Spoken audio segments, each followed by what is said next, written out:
All right, awesome. Hey guys, I hope everyone is having a good week, even if you are in restrictions at the moment in Australia. I wanted to jump in here and talk about today for my topic, something that I talk about a lot, which is the thyroid. And a lot of women in particular, I hear this a lot, like I can't lose weight, or it doesn't matter what I do, I don't seem to be able to shift it. I'm eating well, I'm exercising well, it's really difficult. And one of the reasons that this may be difficult, or the first place that I will go, is what's your thyroid doing? And this is something that actually they will test in your GP will probably test, but the testing is very restricted with doctors unless it's totally out of range, and then they can do something about it. And really, they don't have the way that they look at the way the thyroid is functioning, which blows my mind because it's crazy, is just going, okay, we're just going to test one hormone. If it's out, we'll test the other hormones. And then we just give thyroxine, which doesn't actually address what is really the underlying driver of why it's out in the first place. So I'm going to talk about thyroid. I want to go over some basics, why, and then explain a bit more into why the GPs don't pick it up, and why often I will hear people say, I went to the GP, I got my thyroid tested, it came back fine. And I was like, okay, sure. And I have seen plenty of fines and it's not been fine. So it happens again and again and again. So I just want to go into that, explain it so you understand. If you are struggling and got issues with weight, or and there's lots of other symptoms with thyroid symptoms too, but weight is a big one. I just want you to go, okay, well, maybe I need to do a bit more investigation. And so knowledge is power. And if you can be armed with this, then you can go, okay, well, I can start to do a bit more research. So basic one-on-one. Thyroid's really super important. It's a hormone. It's a little butterfly shape, if you don't know, organ, gland actually, that lives here. And it is part of the endocrine system, which is the hormonal system. And it really is a vital gland because it plays a role in metabolism, in growth, in development of the human body. It's like the thermostat. So it can heat you up, cool you down, increase your fuel usage, slow your fuel usage down if it's working properly.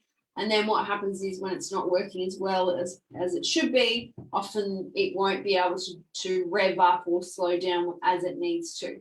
And so in this context, when we're talking about weight loss, often we see the thyroid is being slower or is not as effective as what it could be or should be in the optimal ranges. So when I talk about thyroid working, I'm looking at optimal. What's the optimal health, vitality for the thyroid to be working, so that their weight and stuff isn't an issue. And so the thyroid, it is the thyroid hormones play a role in every single cell in our body.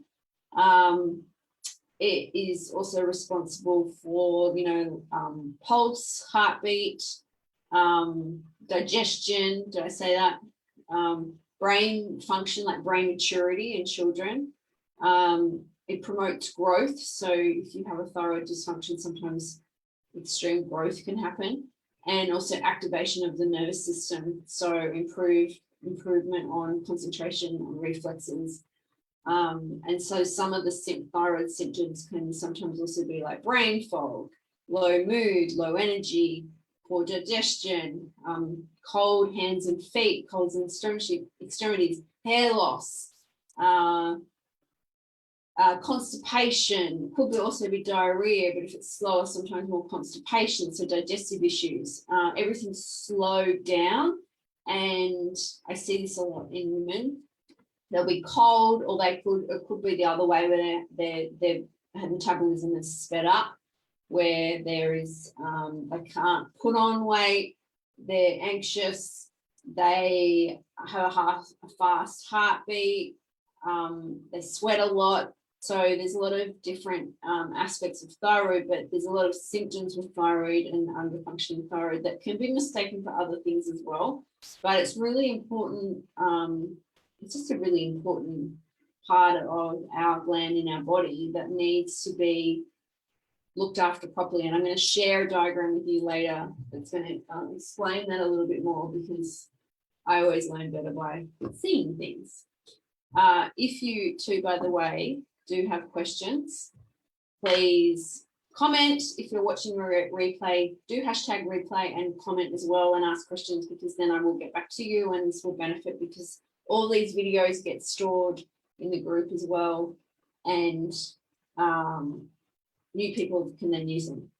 So it affects every cell in our body. That's what I want you to get the gist of, right? And it particularly affects our metabolism. And this is what I'm talking about with weight loss. We're talking about metabolism, that ability to burn fuel, that ability to keep us warm, keep us cool. It also can affect our sleep. So you're getting my gist, right? The reason why GPs do not pick up thyroid dysfunction is for several reasons. The first one is often they will only test, and this is, I'm going to talk, guys, in the context of Australia, but this often does apply to other countries as well. But Australia and probably New Zealand is the same. I'm not 100% sure, but they test TSH. Now, TSH is thyroid stimulating hormone. And so basically, that's a hormone to stimulate the production of the thyroid hormone, not technically thyroid hormone, it's thyroid stimulating hormone, right? So that's to trigger the active and inactive forms of thyroid hormone, which is T4 and T3. And it gets converted from T4 to T3. And what happens is the range that the labs do is based on the average of everyone that they test. And unless it's out, it's the average, and unless the range is like your result comes back out of range, they don't do anything. So the range is at the moment for most labs 0.5 for a TSH to 5, right? Optimal range is about 0.5 to 1.5 pushing 2. I like to look between 0.5 and 1.5, okay? That's optimal. So anything outside that range, TSH, I'm only talking about TSH so far, is like, well, what's happening? Why is the TSH not working? Now, TSH, thyroid stimulating hormone, is the more of that will then produce more thyroid hormone. And so if our thyroid hormone isn't converting to the active thyroid hormone, I'm going to show you in a minute, picture, the TSH will get louder. And so if our thyroid is slow, often TSH will be higher. So as soon as I start to see TSH, above 2, I'm like, oh, okay, this is a little bit, this is on the high side. And so then I want to go, well, why is it on the high side? And so then I want to look at T3, T4, reverse T3, and I also look at thyroid antibodies. And I do the whole kit and caboodle. And the reason for that is because then I can get a full scope of how are we converting the thyroid, and is it working to its best? Is it being most efficient, or is there something happening in this mix that isn't working? Now, one of the big things that's really important to know is there's a lot of nutrients that are really important with thyroid hormone, with the thyroid hormones functioning. And this is the bit that I find that GPs miss. Now, this is not their fault either. This is not a dig, by the way, at GPs. The reason they can't test outside, so they are really only restricted to testing for TSH, T3, T4, or free T3 and free T4, which is thyroid hormone, the amount of free, unbound hormone in the blood. that is all they can test. Anything else, unless they've got reason and they can prove that that's the reason it's out of range, they can't test for it because it's restricted by Medicare and what you can and can't test and what is available on Medicare. Yep. So that basically means that most people then have to pay for it unless they've got some sort of pre-existing health condition that, you know, their TSH was way out. They've been referred to an endocrinologist. Often by this stage, they've been put on thyroxine. So there's lots of different factors. But what I'm going to do is I'm just going to share my screen with you. I'm going to do this little share. All right, so as you can see, I've got this little factors affecting thyroid function for you. What's happened? Okay, so this diagram, I use this a lot. This is really good for me to refer to because it also reminds me of what is available and what are the things I need to really think about. So when I was talking about T4, T4 is the inactive thyroid hormone, and then it's got to get converted to T3 to get into the cell, okay?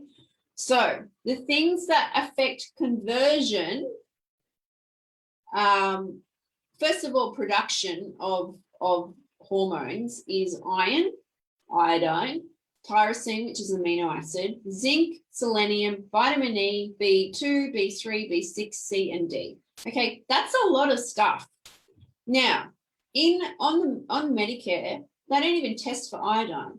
So T4 is your inactive thyroid. It has 4 molecules of iodine, and then one gets dropped and it becomes activated and it becomes 3. So T4 to T3, it drops 1. Okay, so what happens is if we don't have these nutrients, these vitamins and minerals, we can't really make proper thyroid production. Then on top of that, to convert T4 to T3, we also need selenium and zinc, and I am always testing selenium and zinc. Now, selenium and zinc and iodine, FYI, are not covered by Medicare in Australia.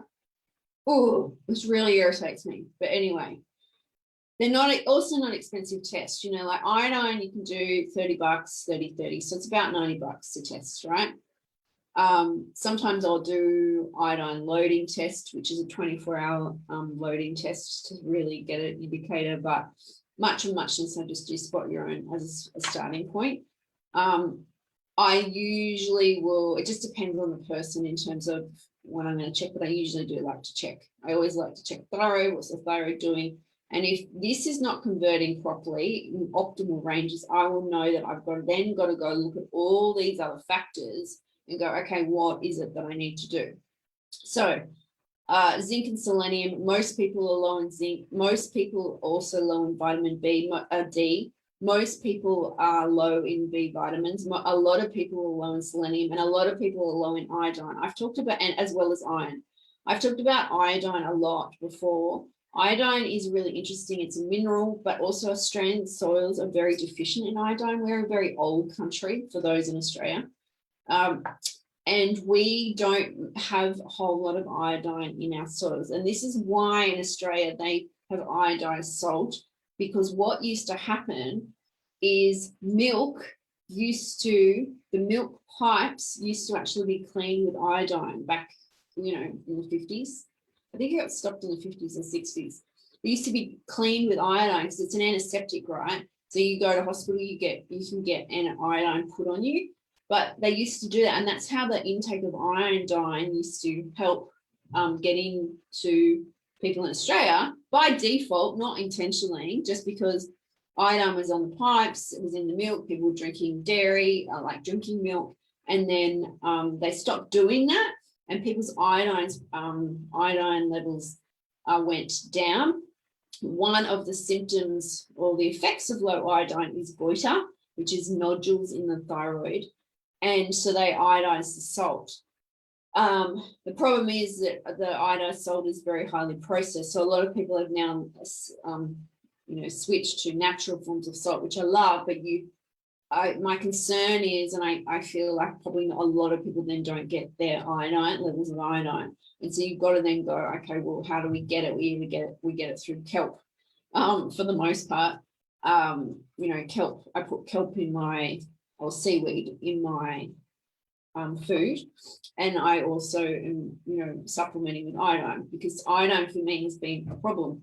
I had really low iodine, just a bit about me, quite a few years ago, and I had nodules in my thyroid. Now, I found this after I had my kidney cancer, and so I really had to keep a really close, I kept touching my neck, really close eye on it, and keep close eye on my iodine.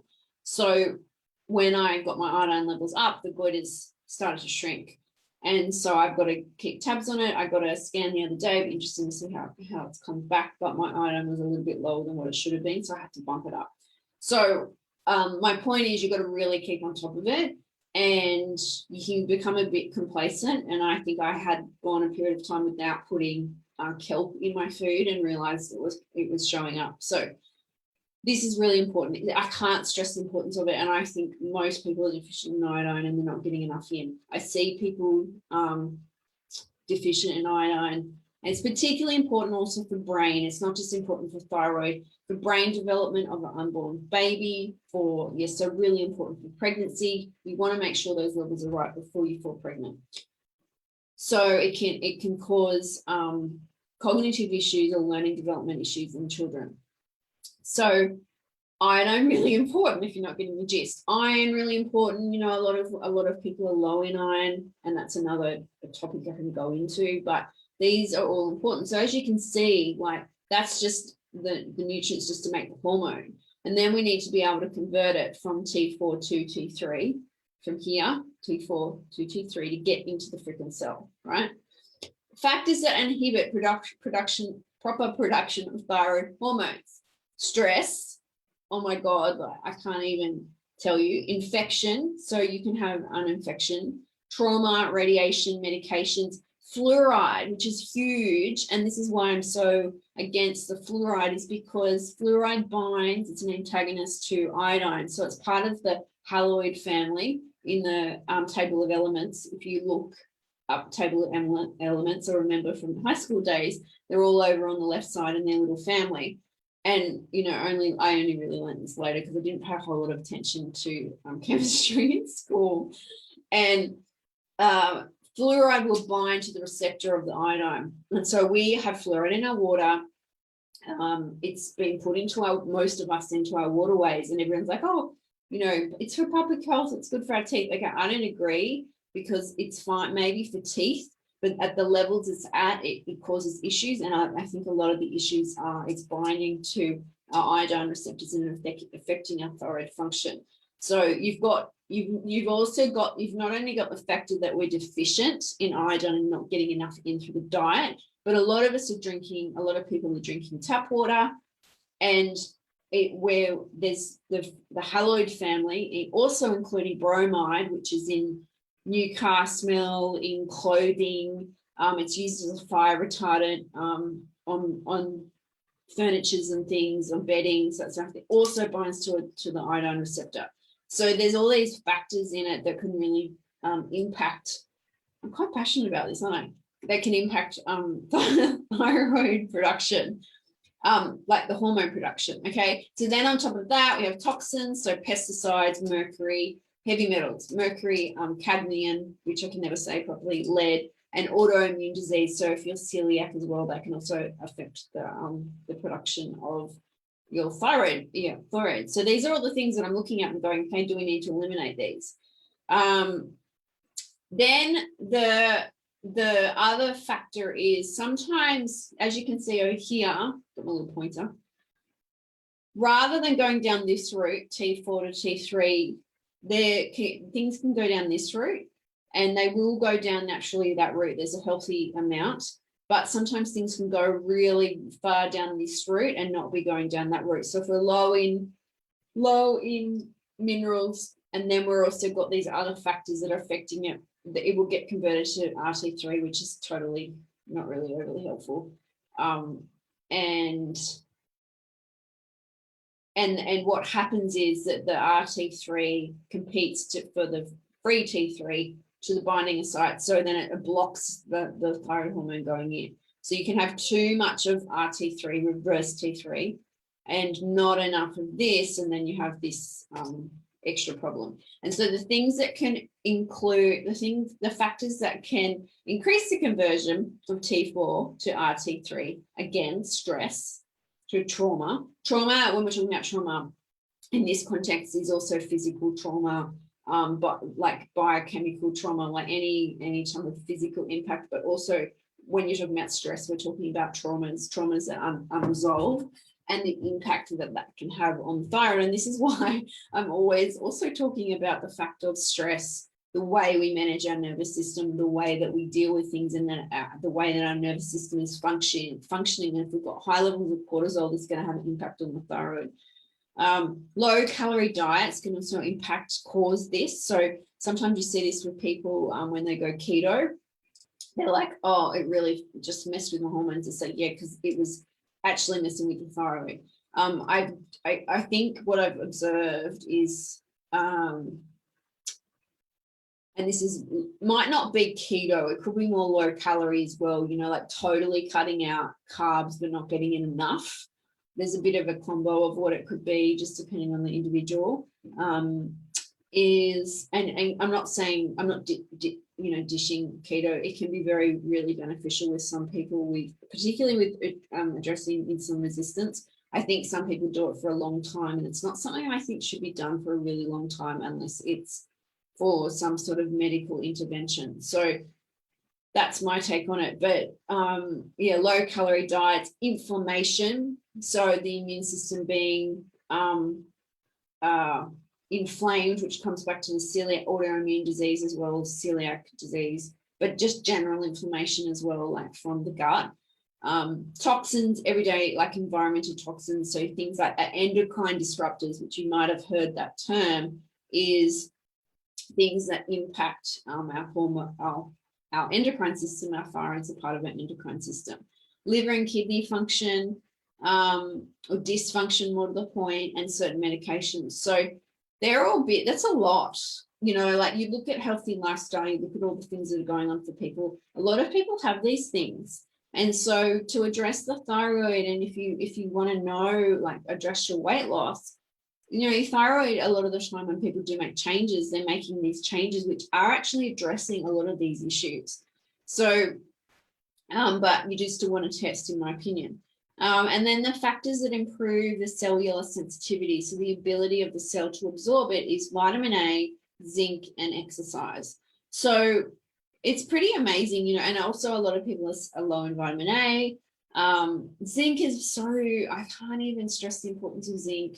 It's so many functions, not just the thyroid, immune function, skin health. It's, you know, it's a whole myriad of importance, but even, you know, zinc, particularly with the thyroid, and so many people are low in zinc.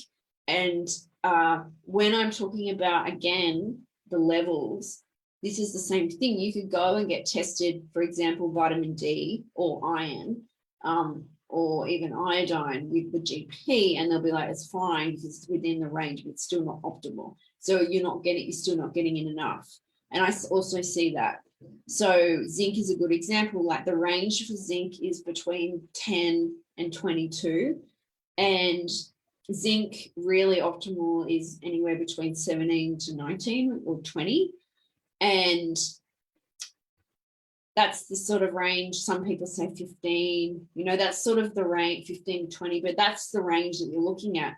It used to be, that's where the range used to be. And then as people have got more and more tested, the range has got bigger because more people have got low functioning thyroid. So the average gets bigger, the range gets bigger, and then it's not looking at what we really need. Where does it need to actually be at for it to be functioning well? And that is what we're aiming for. So as you can see, I'm gonna unshare my screen if I can freaking figure it out how to do it. Stop sharing. yeah, so as you can see, you know, like there's a lot of factors, but if you are one of those women who, or men, I'm not going to discriminate here, but it's more common in women that are feeling like you're doing things and you're pushing and you're going, why is this not working? Why can I not just lose weight? Because it's not just calories in, calories out, because it depends on what our hormones are doing. And if our thyroid isn't working properly, as you just saw, it means that we're not going to be able to lose the weight because our thermostat, internal thermostat, isn't regulated, so we can't, you know, burn fuel as we need. We can't increase the load, increase the energy, increase the output, reduce the output, input, you know, like all of that. We just don't have control over it like we should. And or it shouldn't be working, or it's more language, it shouldn't be working. It's not working the way it should be. But it can be really disheartening. And I just want you to know that if you are in this situation and you're watching this and you're like, I'm feeling really disheartened, I'm feeling frustrated, it doesn't matter what I do, I just want you to know that potentially there could be something underlying going on that's been missed. And the first thing you want to do is go, okay, well, I want to do something about it and get it checked. And maybe you got it checked, but you only got TSH checked. And maybe it was actually out of the range and you didn't know and you got told it was fine. So if you've recently got your thyroid checked, go back and go have a look. What is my TSH? Is it out of the range? So is it below 0.5 or above 1.5? Is it, you know, that's the first place to start. If you've never had your thyroid check, maybe it's a good time. Now, this is particularly important also as women get older through their reproductive years and start to go into menopause. You really want to make sure your thyroid is functioning well, because it will make a difference with how menopause shows up. It also makes a difference for how your period shows up for you, because it's also connected. So there's a lot of different factors with it, but I'm predominantly talking this about weight loss, but other symptoms too, because as I was saying, there are lots of thyroid symptoms, including digestive issues, slower digestion, that type of thing. And not everyone's going to be put on weight and mean they have a slow thyroid. They could have other symptoms. They could have constipation. They could be exhausted and have no energy. They might have, you know, skin might be dry, might have cold hands and feet. So just start to notice, just start to pay attention to your symptoms, start to, you know, tune in a little bit more and go, okay, well, I'm really frustrated with where I'm at. Can I start paying attention and listening to the whispers that my body is giving me, and then do something about it? And this is a really good starting point. Hope you found that helpful and informative. If you've got any questions, please comment below, or please just send me a direct message if you want to have a bit more of a chat about it. And I will see you next week. This time, evenings and Wednesday, I'm trying it out. It's a new thing for me. Let's see how it goes. And I'll see you soon. Ciao.